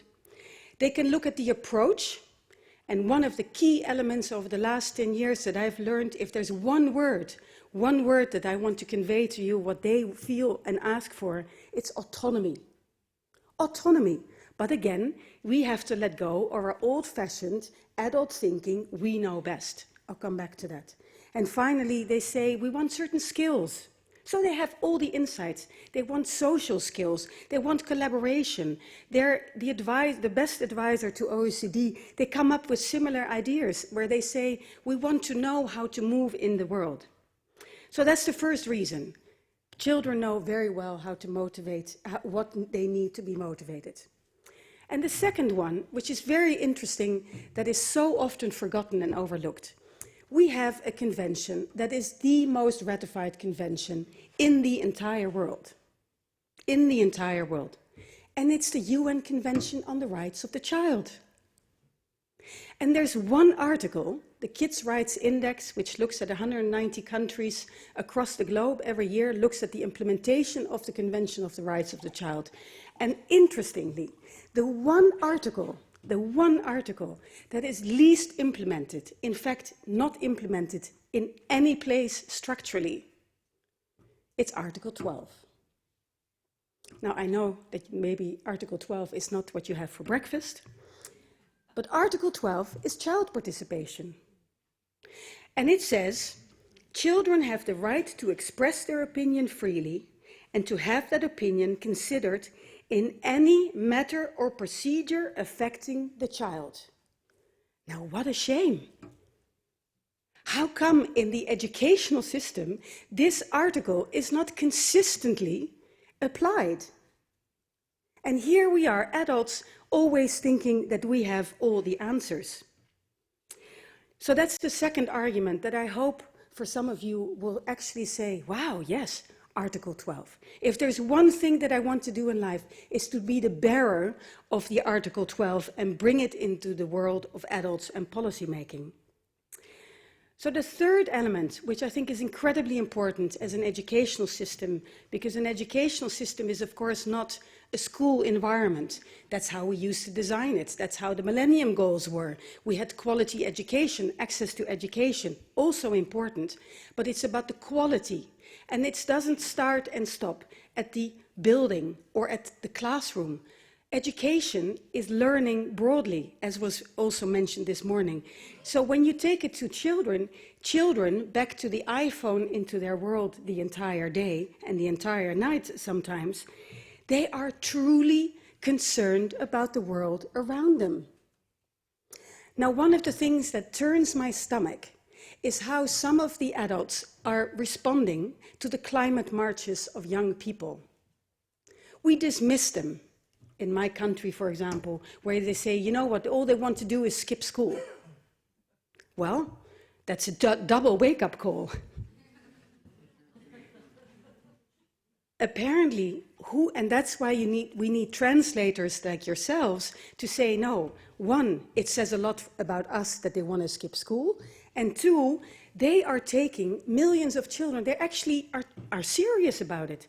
But if we can't even take that seriously, I actually would say that going and standing and demonstrating about the environment will do more for your learning than sitting in a classroom learning about the environment.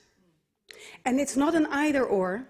I don't want to turn every child into a revolutionary, but it's not even a revolutionary. They're exerting their desire to be part of that world. So I feel that it's also up to us to not hamper that kind of thinking, to not hamper that kind of movement, but to let alone ridicule it, but to actually facilitate it.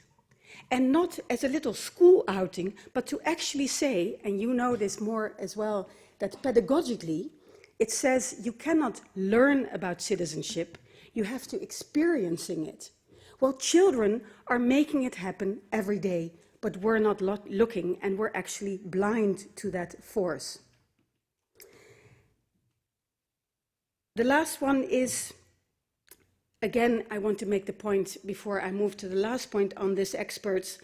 I think the key thing is, again, not to just look for the eloquent children, but look for the invisible children.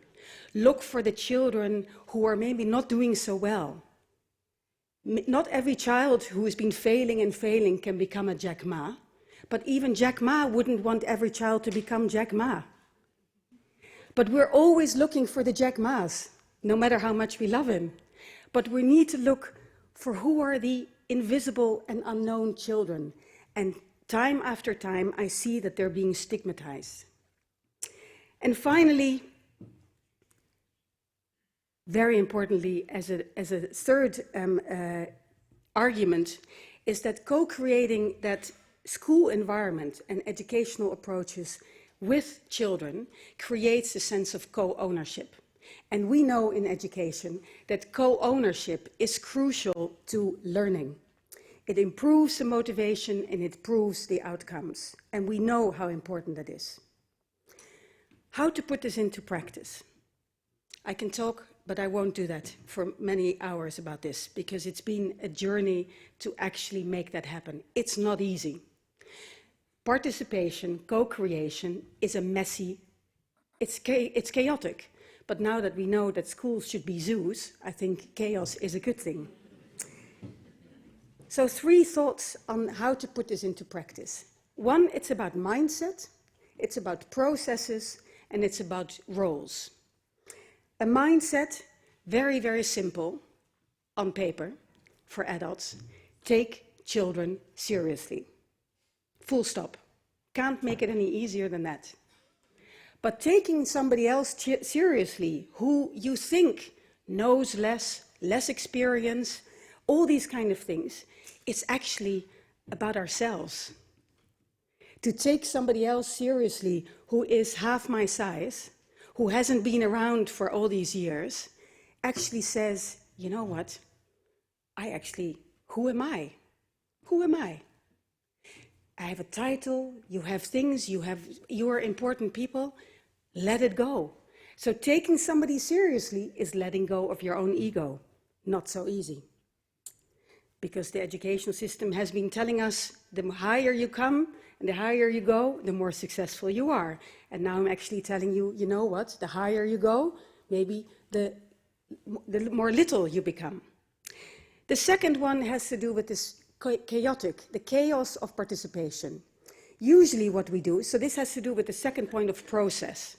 When you co-create, when you participate, when you have real participation, you cannot say, first we have a plan, we ask you to put input, thank you very much, we go business as usual. That's the normal way of how often participation and co-creation goes. And then at the end, somebody says, oh yeah, didn't we ask those kids to come and give input in the beginning? And maybe we should tell them again what we did. And then you go back to the children, and you show them the plan, and they said, well, that's not exactly what we said. That's how we usually do it. So when I talk about co-creation and participation, it's about quality. And it becomes messy. Because suddenly, it's not a straight path, but it actually says, if you ask for input, you ask for input. And that input will be very unexpected, so you might need to take a different turn, and you might have to challenge your initial assumption on the basis of which you started to design your program, your school, the way you design it. And I actually think that every school, why not start by actually telling the kids, co-creating with them, and to say, we have X million budget, how are we going to spend it? And somebody will say, yeah, but they don't have all the answers. You're absolutely right. No one has all the answers. So I'm also not saying that children have all the answers. But in the way, when you start to unravel and build up a plan together, you will create that co-ownership. And so the third element of real co-creation in practice is the division of tasks between children and adults. And that again is a very delicate way of doing it. You have to really make sure that children are giving input in the right moment. You listen, you ask the questions, but again, it's a very complicated process, but it can be done if you have that right mindset. If anyone still doubts that this is real and this can happen, one small example with a great mind, many of you might know him, Janusz Korczak. He was a Polish educator in the 1930s in Poland, and he created an orphanage, 200 children, run with 4 adults. 200 children run with 4 adults. They had their own court, they had their own parliament, they had their own newspaper. Very sadly, they ended being taken away. So they ended together. He went with his children into the gas chamber. But he ran this orphanage because he, as a pedagogue, realized that he didn't have all the answers. It can be done, and he is, for me, an inspiration. And finally, some key ingredients, and here I go back to my quotes. The top 5 on elements that I would hope that we and it builds on many of the things that were said already this morning. This notion of autonomy is crucial. This connection with the real world in the educational system is crucial. It also shows that that's why the link, I've been working closely, and I want to do that even more, work with the corporate community and the business community. They need to come into the classroom in the right way. You need translators, you need brokers, but to actually bring that connection with the outside world, because again, that's where the children are, and that's where they're motivated. Third, obviously, the role of technology. Programming, AI, but actually how to build that. And I love this notion of let's not turn children into second-rate machines. The fourth thing that children and young people want is this whole notion of social entrepreneurship. Not just entrepreneurship, social entrepreneurship, because it's connected to their desire to make a difference in the world. It will stimulate their own curiosity that they are born with, that we have been stifling, but that they're born with, and they want to make that contribution to society. And the fifth element is obviously the type of teachers and the type of school principals. And I think that I'm very glad that that word was mentioned briefly, because we are often overlooking the incredible importance of the people setting the tone, and it's the school directors, who are people who they themselves are humble and look at children in the way that hopefully I've been conveying to you makes a difference, who will shake that hand, who will have that eye. As Kim said, that I quoted from, it's not just about the content, but also the manner in which education is being delivered. 2 quotes before I close that I'd like to share with you, which hopefully convey what I've been doing in a much more eloquent way that I've been trying to capture. So indeed, from Kim, it's not about the content only that is taught, but also the manner in which ideas are communicated. If children and teenagers were encouraged to actively take part in classes at school, maybe they would do the same in their lives overall. Very interesting. Again, she's 18. If students sit at the table writing all day, then why should they expect anything else later? How can anyone be engaged and motivated for anything if they don't experiencing the momentum and cohesion of a team, if their major interactions when working are limited to pen, paper, and task? It could be the beginning of a new vision of education. And the second one from Zhu Ji in China, he's 15 years old, who wrote me letters, and he says, Education reform will gradually change to individualized curriculum that meets each student's need in knowledge areas and career paths. Students should have a 4-day studying schedule every week, with more choices in studying in a conventional classroom settings and through online classes.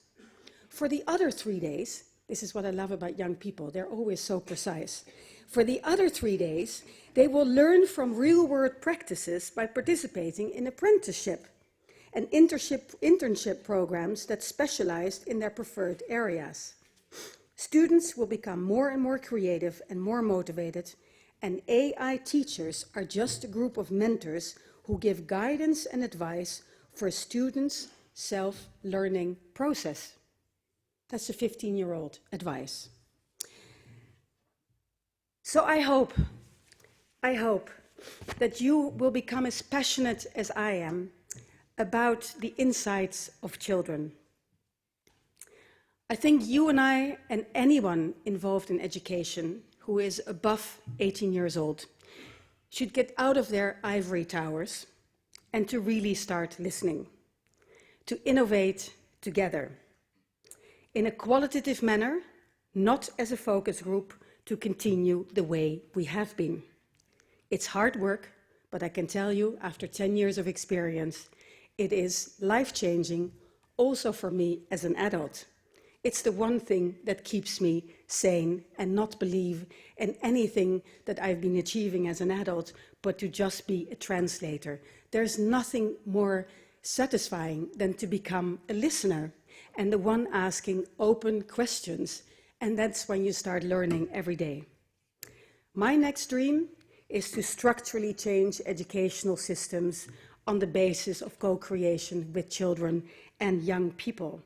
I hope that you will join me in this adventure and that OECD will enjoy me in this venture, because I will tell you, people call you crazy. Not you, me. And that's hard. But it's also a good sign, because it shows when there's resistance, it shows that you're actually doing on the right path.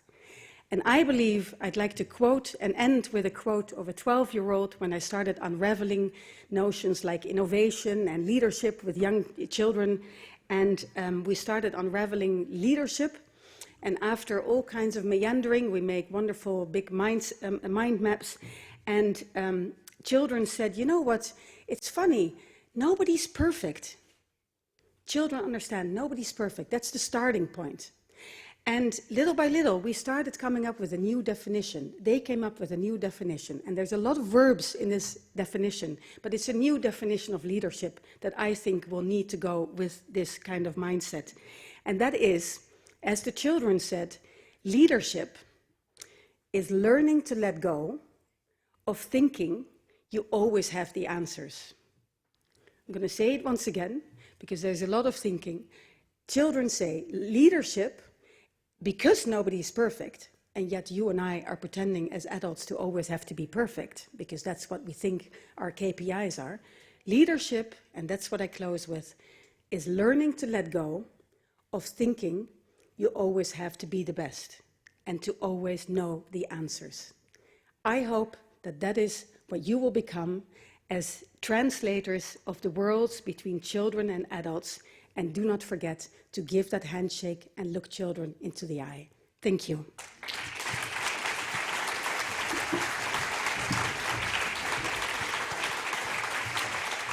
Thank you very much, Your Highness.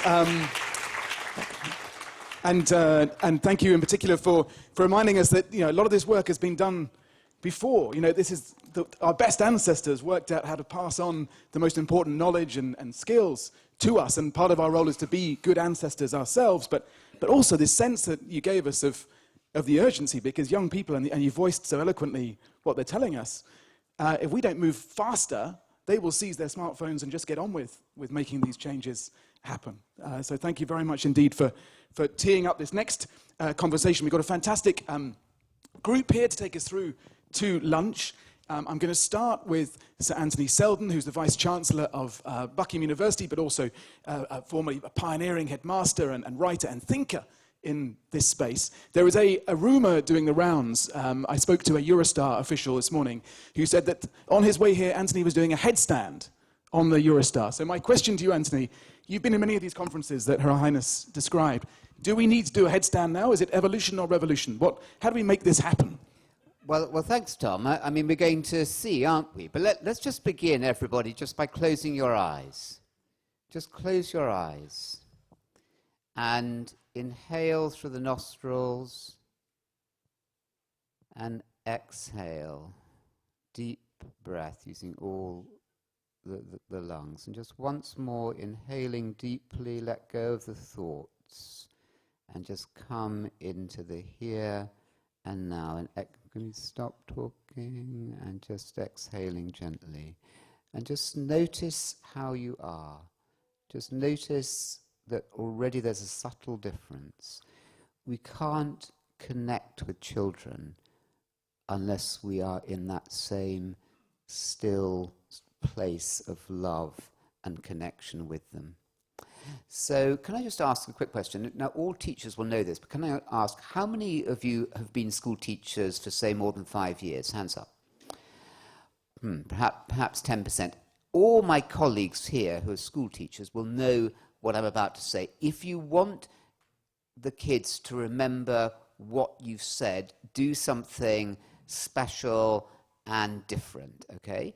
And the point I'm going to make here is that the entire education system, and Princess Laurentine, if that's the right pronunciation, that was fantastic. We now need to make it happen. We need to stand the entire global education system on its head. And this is what you might remember. So here we go. I'm told that we've never seen at a PISA conference before anybody standing on their head, as Carol Dweck would say, yet.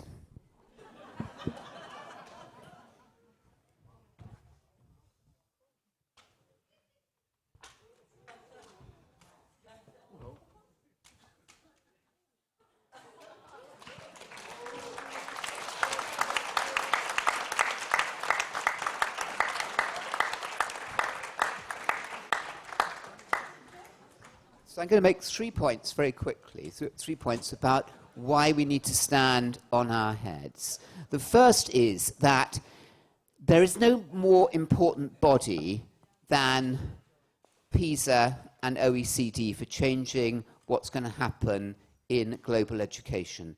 Personally, I think it's done quite a good job up to now. I think it could have listened more to groups like the International Baccalaureate, which had been saying for many, many years that the soft skills are not the enemy of an academic education. They are the natural concomitant of a really good education, and they'll make the school communities better places.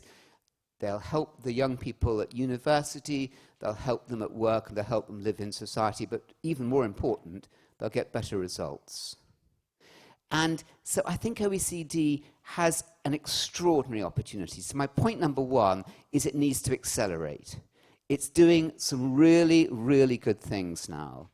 But its power, it should not for 1 second, Andres isn't in the room at the moment, but it should not for 1 second underestimate what's going to happen, because the future of global education will be decided more than by anybody by this body here and by you in this room here.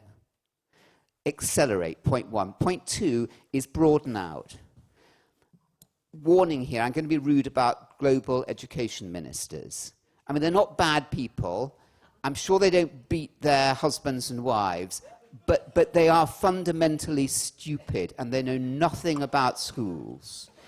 They know nothing, I'm sorry, but we're not going to get the change from the global education ministers. Who can we hear from? Well, as the Princess said, we can listen to the children. We can listen, as Jack was saying, we can listen to the entrepreneurs, the business people. We can listen to the labor, the trade unions. They know. We can listen to the artists. We can listen to the sports people. We can listen to the creative people. We can listen to the prison workers. We can listen to the health workers. We can listen to just about everybody. Just about everybody gets it, apart from government education ministers around the world. So It's sad, but it's true, and we need to accept that on the chin. The revolution needs to happen for the sake of our world, and it's not going to come from them. It's got to, my second message, therefore, is to broaden out. And my third, very quickly, Tom, is that we've got to experiment. We are so afraid about experimenting with co-curricular, with AI, with well-being, with character education, with green education. The most interesting school in Britain is called Ashley Primary School, a state school in South London, where the young people learn about the rhythm of crops. They have animals, they harvest some of their own energy, they're in touch with nature. This is just, that all these things we need to be, we need to experiment. We need to stop these people who bash us and say, well, this project in AI didn't work, or that well-being project didn't work. Rubbish. And just recognize, finally, Tom, that we are undertaking a vast experiment with our young people. I mean, how about this? Just taking Britain to conclude. In Britain, I mean, how do we measure the success of an education system? There's lots of great things about the British education system, which I'm not bashing, but let's just look at these 3 facts alone.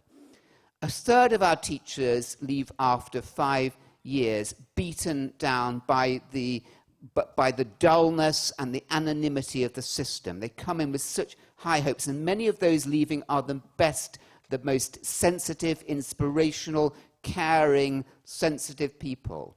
Secondly, 1/3, 30% of British school leavers are failed by the system. They are told that they are failures. If you tell anybody that you're a failure, you become a failure. It's surprising that they turn to crime. They have very low self-esteem. They have mental health problems. They are not the failures. The system has failed them because it hasn't found out what every one of them has a beating heart, has a soul, has a spirit, has emotions, has a body, has a mind. The system has failed to find out what they uniquely can contribute to the world and be successes at. And thirdly, up to 1/3 of people are coming up to my university, University of Buckingham, and other British universities reporting some kind of mental health condition. So 1/3 are leaving, 1/3 of teachers are leaving very early, 1/3 have failed by the system, and 1/3 are reporting mental health conditions at the end of this school system. And we think we have a fantastic system, and we don't think that's an experiment. If that's not an experiment, I don't know what is. So the third point, there we are, Tom, 1, 2, 3. OECD needs to absolutely accelerate. 2, we need to broaden out beyond government ministers. 3, we need to celebrate experiment. That's how scientific knowledge is made. That's how progress is made. We'll have failures. That's great. Failure is good. Let's all work at it together. You are the most important people in the world.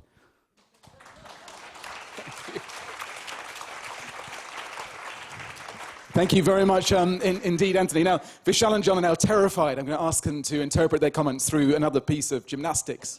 Basically, don't worry. You have the option to, of course, but there's not compulsory for this session. I'm going to go to Vishal next then, because picking up Anthony's final challenge on experimentation, can you give us a sense of how we can help those experiments work, how we can then help them to scale, to really deliver the change that we'll need across this whole sector? Yeah. No hesitance from me. No. Well, look to the global south. Simple, straightforward answer. The biggest, best experiments at scale in education today are happening in the global south. How long will we be sitting in rooms like this, listening to people who have failed our kids? I come from India, and we are a very complex country where we've got 300 million children going into school systems. That's more than the population of many countries sitting here. 140 million children of those are growing up in poverty. 48 million children under the age of 5 are stunted. That's the highest in the world. The next is Nigeria with 10 million kids. Which means we are not sitting here waiting for solutions coming from somewhere else. We are finding our solutions. A simple transformation in a small state in India, like Delhi, with 1,000 public schools, impacting 1.5 million kids, could transform an entire country of Tanzania. That's where innovations are happening. I deeply resonate with what Princess Laurentin has shared about bringing children's voices front and center. Every single child has a valid desire to be seen and heard. Every one of us in this room have a valid desire to be seen and heard.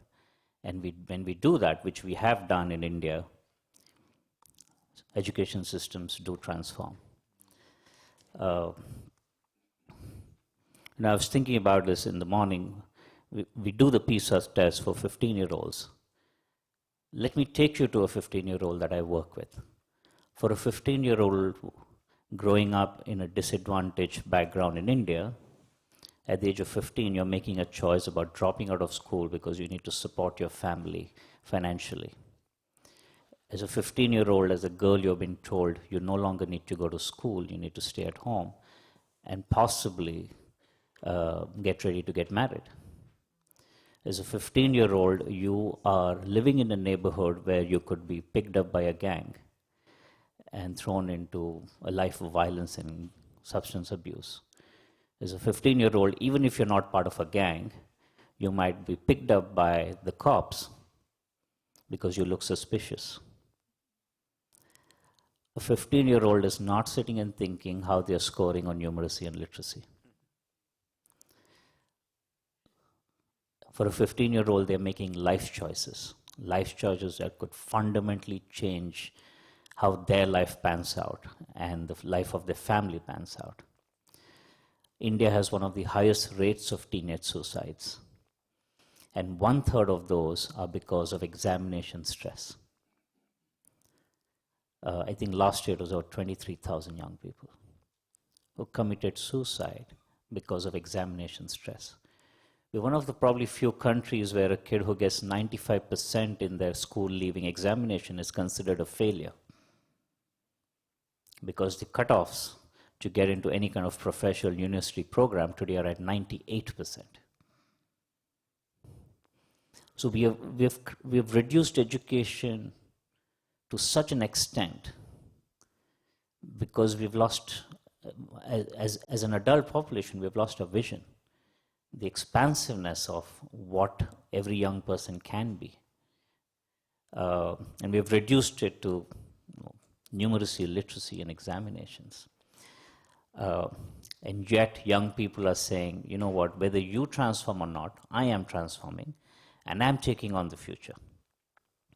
And I'm taking on the future with optimism. And they are making those strides. We are seeing communities of young people now coming together and finding their own pathways. We have groups of young people coming from extreme disadvantage who are now setting up community clubs to play sport with other kids in the community and scaling that. We've had a group of boys who have set up a rugby program for kids who have scaled it to about 3,000 kids in 2 years. They're saying, we're moving forward, whether you walk along with us or not.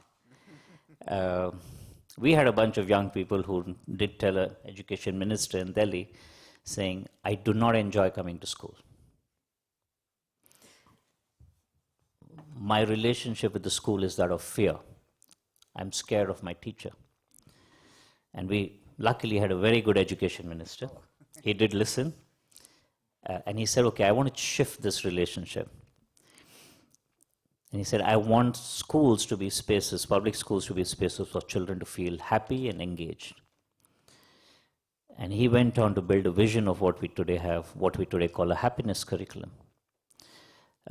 We worked with him to help him design the pedagogical approaches around that, which is deeply invested in child well-being. The program itself has now been running for 1.5 years. So every single day, from kindergarten to grade 8, 800,000 kids start their school day with a happiness session, which includes mindfulness practices, play-based activities, and storytelling. And in 1.5 years, we're already seeing the relationship of the child with the school system and with the teacher transforming.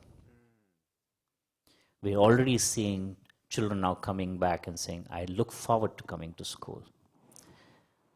I live in families and communities where I'm being told I'm useless, I'm good for nothing. But here when I come to school now, I'm being told I'm important, I'm not invisible. And that experiment is working phenomenally well today, where 5 other state governments have taken it up. We've already launched the happiness curriculum in 2 state governments, which is 60,000 schools and about 3 million kids. Now that's massive experiment, transformation in education. And I think if you think back what everyone's been talking about since the morning, while we had the PISA launch and the scores been shown, none of the people, not Andreas, not Jack Ma, not Princess Lordring, none of us have actually spoken about numeracy and literacy. We've all spoken about as a purpose of education being about love and care and well-being and an agency. We're speaking it. Why are we not doing it? Did you want to come in? Thank you, Vishal. And I do encourage anyone who would like to be inspired by this innovation. It is extraordinary what Vishal and Dream are doing. Do please check them out. Look at what they've achieved so far. Princess Laurentine has a question to come in, and then I'll come to John. Well, just a question. That's really, I think, interesting on this happiness project, and it picks up on the point of the alignment between children and adults, because I think that is important to understand what it means, this co-creation. So what we do is indeed a wonderful step with the happiness project and happiness curriculum for children, but that only works, and I'm sure that hopefully that's part of that curriculum, if we have similarly a happiness curriculum for the teachers. So this is what we tend to do, that we come up and we teach children happiness, and I'm sure that it will element in your, but that's the mind shift that we need to make, that it's not just then teaching children one thing, but actually that only works if the children say, if they have a happiness curriculum and they learn about happiness and they have an unhappy teacher, they will not learn anything. So I think the next shift, building on these wonderful at-scale models and solutions, is to say, okay, from now on, it's a double whammy. And we've got to align what we teach teachers with what we teach children, because otherwise children are too smart and they will see the gap between that. And one last thing about the literacy, and it's something that's a whole new chapter, but I do feel that because you're absolutely right, we don't talk about literacy, which is I think a good thing because it goes much deeper, but there's also blind spots when it comes to literacy. And it's a whole chapter, but we also know that a child that by 4 years old, from 0 to 4 is where the basis is laid on literacy competency. And yet, hopefully in this course of this kind of innovative platform, we're also looking at, okay, are we not too late in learning literacy when we start in school, but we actually start in the womb? And we know from research in the US, in a home environment where children are being talked to a lot and not, there is a 30 million word gap by the age of 4. And we know as educators that the basis of learning to read and write is vocabulary and semantics and and sentence composition. And so I hope that going forward we're also taking a holistic approach, that education starts in the womb, also to lay the basis on literacy competences. Thank you very much. And I think as we're on happiness, I should also plug Anthony's book. He's too modest to have mentioned it, but he's also written a fantastic book on how we teach happiness and how we develop happiness. I'm going to go to John now to say we've heard a lot about how the systems are failing and how whatever change comes will almost have to be despite the failures of some education ministers, not all of them maybe, but many of them, and despite some governments, without reference to necessarily the failures of our governments. How do we build the coalitions that will actually make this change happen? What can we learn from America Achieves? Well, the coalitions, I think, can be built on fact, data, and learning, and imagination. And I want to respond, Your Highness, I was listening carefully to your comments. I want to make 3 comments. in response to yours, where I agree and where I feel like I would disagree, but in the spirit of respectful dialogue. So first of all, well, your very final point, that leadership is acknowledging you do not have all the answers, and having that humility I think is absolutely essential. I think that we do not have all the answers, clearly, about what's going to help our young people have the opportunity they need and deserve. We don't have all the answers. I disagree on the critique of the education ministers. I think education ministers generally are very strong individuals, but the role of the education minister is not such that you can come up with a command and control plan that will then dictate a system-wide effort. You've got to figure out a few fundamentals that can unleash energy. I think it's less about the education ministers individually, it's about the humility about how you use that role. I had the privilege of working with President Obama, and I was with him a few days after his inauguration in 2009, talking about education, and he made the point in the Oval Office saying, I know what we do here matters less than what people, kids, educators, schools do around the country, looking at U.S. education. The question is, what do we do to unleash that? Because we can't control things from here. And I think that kind of humility, to me, is what we ought to be striving for. And to that point, I do think that the most important implication of that, I do think, and a couple of people have said this, is how do we usher in a period of learning about how to scale change, especially for the kids who need it most, in the next 3, 5, 10 years? How do we take the innovations that are being talked about here, and the countries, the systems doing well, and rigorously evaluate in innovative ways? It doesn't have to be conventional evaluations, but look at the data on impact and say what actually works in driving the outcomes we want. Otherwise, I fear that our opinions from all sides will actually lead to nothing without that kind of rigorous approach to learning and evaluation. To me, that is coupled with the humility the princess called for. On the youth, 3 quick points. One, I very much agree with you that, Your Highness, that our youth need more voice in education. And in the United States, in our context, we've seen youth insight matter tremendously. It hasn't always been listened to in terms of driving educational improvements. In fact, student feedback on teacher practice, feedback, support, actually correlates as much as anything, maybe more, to teacher success. And so actually listening to kids around what's needed from teachers is an example of that. In Colorado, we were involved in supporting a youth apprenticeship effort that kind of adapts the Swiss apprenticeship model, and other countries have that too. The parents didn't want the apprenticeship model. The youth did. And so listening to youth about kind of a model that would couple academic learning with actual real-world apprenticeship in high-end professions actually in the end reflected youth voice. I think paying attention to youth voice matters in terms of the systemic level. Though I think we have to be careful how we do that in a way that's real. Number 2, and I'll come back to my concern at the end. Number 2, briefly, I think your point about empowering youth with agency around decision-making is crucial.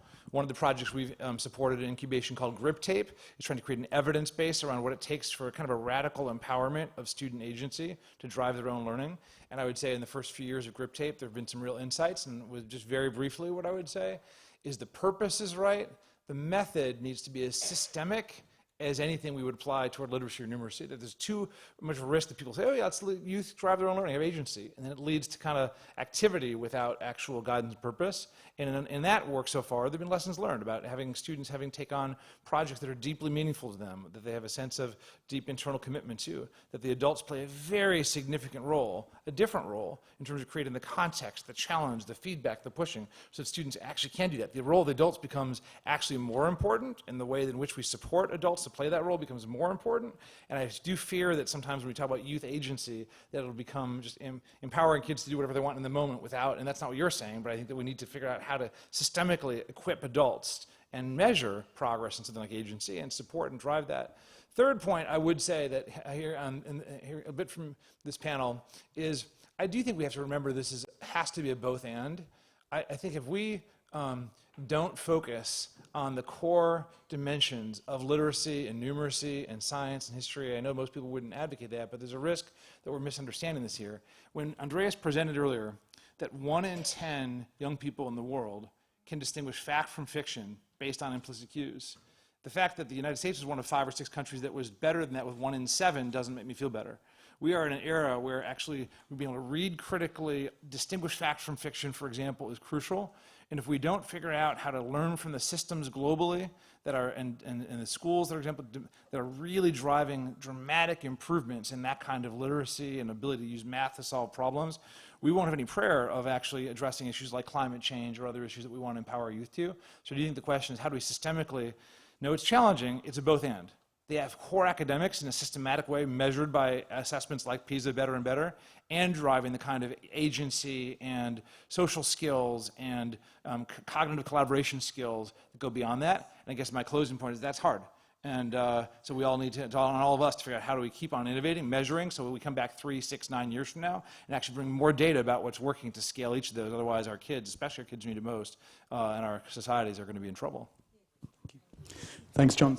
I'm conscious time is marching against us, so I'm going to ask tweet-length final thoughts from anyone who'd like to chip in. Anthony. So, John, we're on your side, you know, we're on your side. We absolutely get the point that it's both and.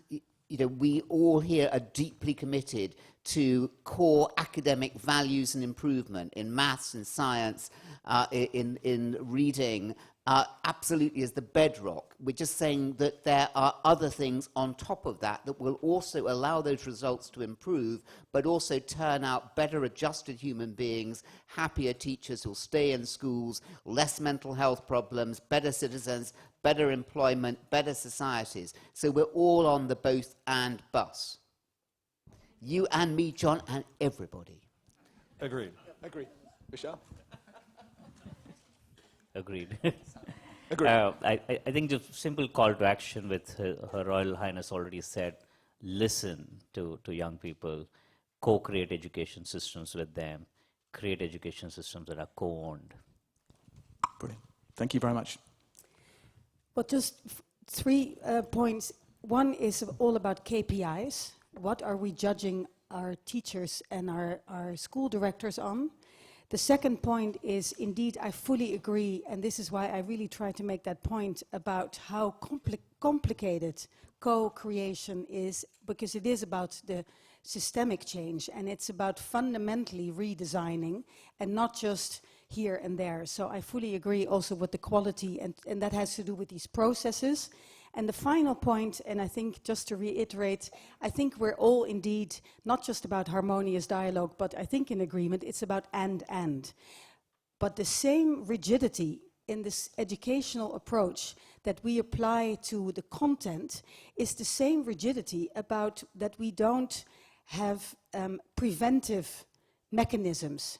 So on the literacy bit, for example, we let children, the same idea that we don't listen to their needs and actually have an intervention at the right time, we let children struggle. Every day that a child struggles undermines their sense of self-worth and their sense of self-confidence. And I went to visit a wonderful project in the UK many years ago, and I'm now actually developing the 0 to 4 year approach. So I believe in OECD's approach about early childhood development, and to make sure that the children, every child, by the time they go to school, that they should have the right vocabulary. And what that school did in the UK, what I think was really smart, to actually say, we don't let children struggle. The moment we see a child hesitates with reading, we pick them out and we say, what's going on with you? And it turned out that one child was a little bit shy. They gave them one theater lesson and it was over. The other one had a little bit more difficulties with reading, and they actually had a little bit more support. Actually, I realized that with the kind of numbers that you talk about in India and in many other countries, it is hugely complicated and complex to have this kind of mass personalization. But the moment that we let little things happen in the lives of little people, every day is a wasted day.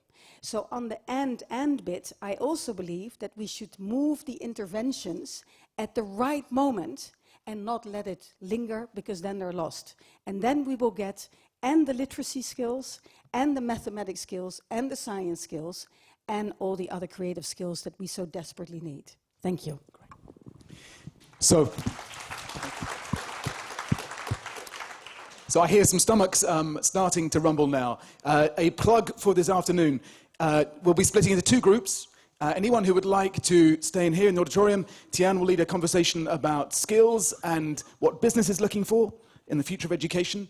Anyone who'd like to come with me, we will be going into a different auditorium and talking, actually hearing more of those young people's voices that we've spoken of this morning, the World Skills Champions. We'll be talking to some of the young people who took part in this fantastic survey that Nick Chambers has led on what they see, what they want from their future. And we'll be talking to some New York University Abu Dhabi students who have hacked their own curriculum. So 2A, stay in here on business and skills. 2B will come with me to a different auditorium. 2B or not to be is the plan for later on. And both, sorry Tian, you're quite right. Both will be really driven by young people. Absolutely right, thank you. We have an hour, really, if we can be really quite strict on that timing for lunch. Please enjoy your lunch, please rejoin us in the afternoon. And first, please thank Princess Laurentine, John, Vishal, and Anthony Selden.